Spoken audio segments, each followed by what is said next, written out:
Shalom Bapak Ibu Saudara-saudara. Hari ini Senin 10 Agustus 2020, kita akan meneruskan pembahasan dari Kitab Raja-Raja dan Kitab Tawarik untuk menemukan siapakah pengganti dari Raja Yosia.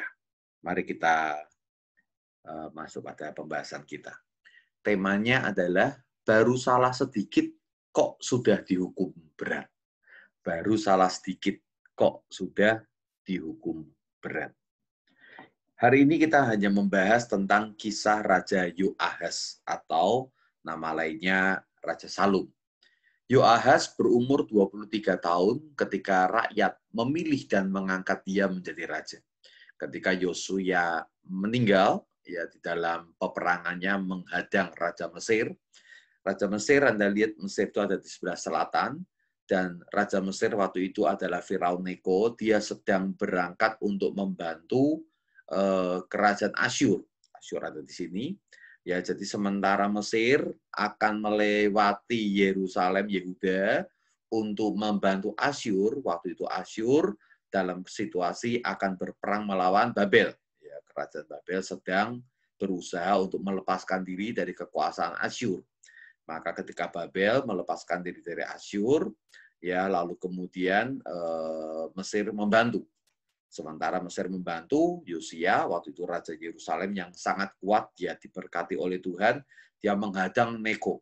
Ya, Neko sudah berkata, saya nggak mau perang sama kamu. Ya, saya cuma mau numpang lewat saja.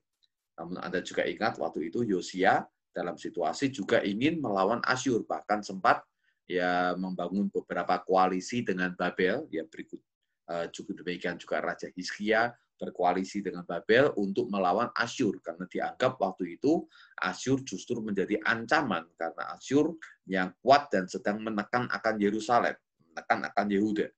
Ya, mereka tidak tahu bahwa belakangan nanti Babel yang akan mengalahkan Asyur, dan Babel inilah yang akan menjadi ancaman yang lebih besar dari Asyur yang kemudian akan mengalahkan dan menghancurkan Yerusalem.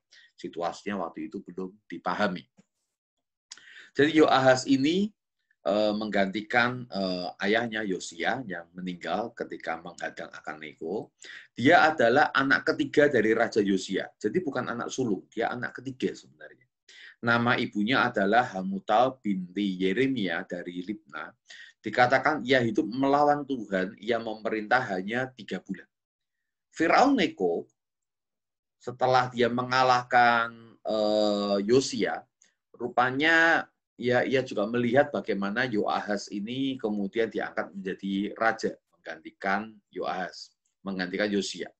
Lalu Firaun Neko mengambil keputusan, daripada nanti Yoahaz jadi besar dan kuat seperti ayahnya, sudah kita bereskan aja langsung kerajaan Yehuda. Maka Firaun Neko membawa Yoahaz yang baru memerintah 3 bulan, ya dibawa ke Ribla di Hamat, daerah Aram ini. Sehingga akhirnya Yoahaz tidak bisa memerintah di Yerusalem. Anda lihat, jadi rupanya Neko setelah mengalahkan Yosia, lalu kemudian Yoahaz sempat diangkat menjadi raja untuk menggantikan. Neko tidak mau untuk berlama-lama membiarkan Yoahaz memerintah. Maka Yoahaz dibawa lanjut sampai ke Hamath. Ya, ingat Neko sedang bergerak untuk membantu Asyur ya, dalam melawan Babel. Maka dibawa ke sana lalu dikurung di sini, ya sementara Neko kemudian masuk ya di dalam situasi membantu akan Asyur peperangannya. Sementara Yoahaz diangkat, dibawa ke Hamath, ya lalu kemudian kepada bangsa Yehuda ya dibebankanlah denda untuk membayar 3,4 ton perak dan 34 kg emas. Waduh, angka pada waktu itu tentang emas dan perak mengerikan ya. 34 kilo emas enteng sekali. Padahal hari ini kita tahu emas harganya demikian melambung ya. Neko adalah Firaun Mesir yang pro Asyur dalam melawan Babel, sebagaimana saya jelaskan, yang tengah menguat. Babel sedang menguat untuk mencoba memberontak terhadap Asyur. Neko inilah yang membunuh Raja Yosia, yaitu ayah Yoahaz. Lalu sekembalinya Neko dari membantu Asyur, dia bawa lagi si Yoahaz yang tadi dikurung di Hamath, lalu kemudian dibawalah ke Mesir. Maka kemudian Yoahaz dibawa ke Mesir sampai meninggal, dia meninggal di Mesir. Nah, sementara itu, kerajaan Yehuda yang kosong, ya, lalu Neko mengangkat Elyakim, anak Yosia, yakni kakak tiri Yoahaz. Ya, Elyakim ini lebih tua 2 tahun daripada si Yoahaz. Jadi alasan yang bagus ya untuk Neko mengangkat anak Yosia yang lain yang lebih tua, alasannya ya memang dia harusnya lebih berhak ya.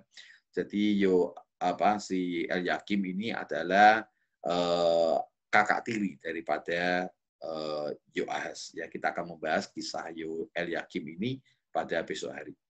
Ia setelah diangkat menjadi raja oleh Neko, dia diganti namanya menjadi Yoyakim. Ya.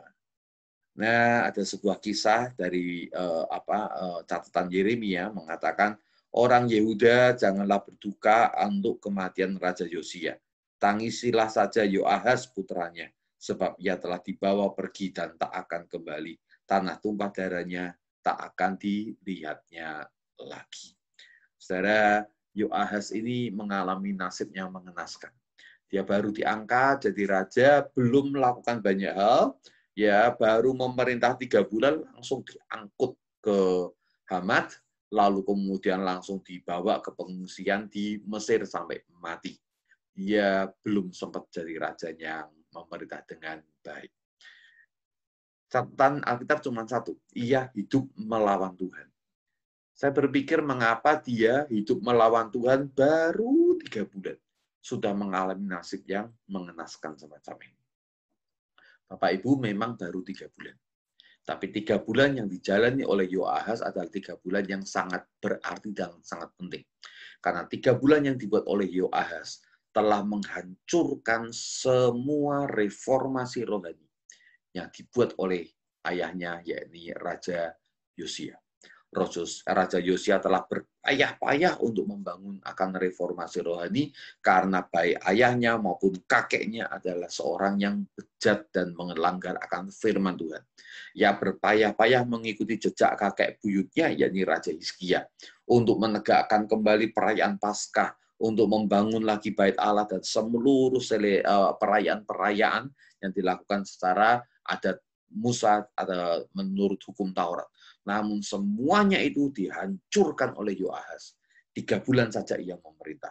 Tapi 3 bulan itu membuat bangsa Yehuda akhirnya kemudian kembali pada kebiasaan yang lama.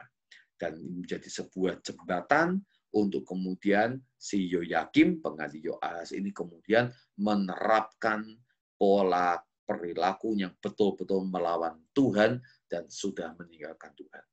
3 bulan cukup untuk merusak sebuah bangsa. Dan Tuhan rupanya tidak ingin ya 3 bulan yang dijalani oleh Yoahaz menjadi lebih lama lagi. Bapak Ibu jangan bermain-main ya dengan yang namanya dosa. Seringkali kita juga merasa baru dosa kecil, baru dosa seberapa besar sih? Ya dosa juga enggak lama-lama juga nanti akan mau bertobat lagi. Jangan pandang enteng dengan dosa.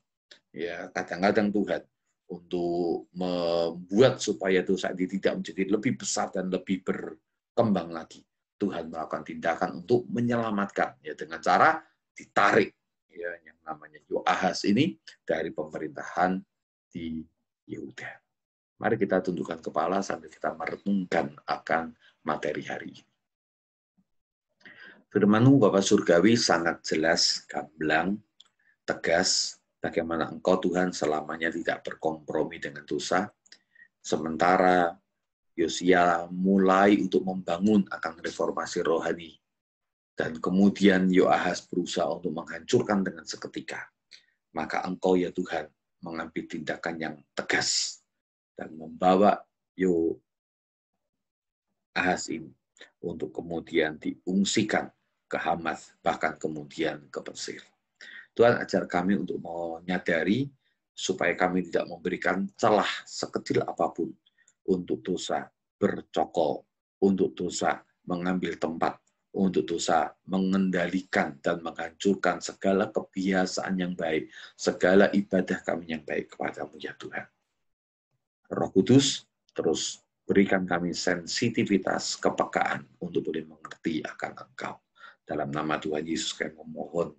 Amin. Tuhan mengasihi kita. Selamat menikmati hari Senin ini.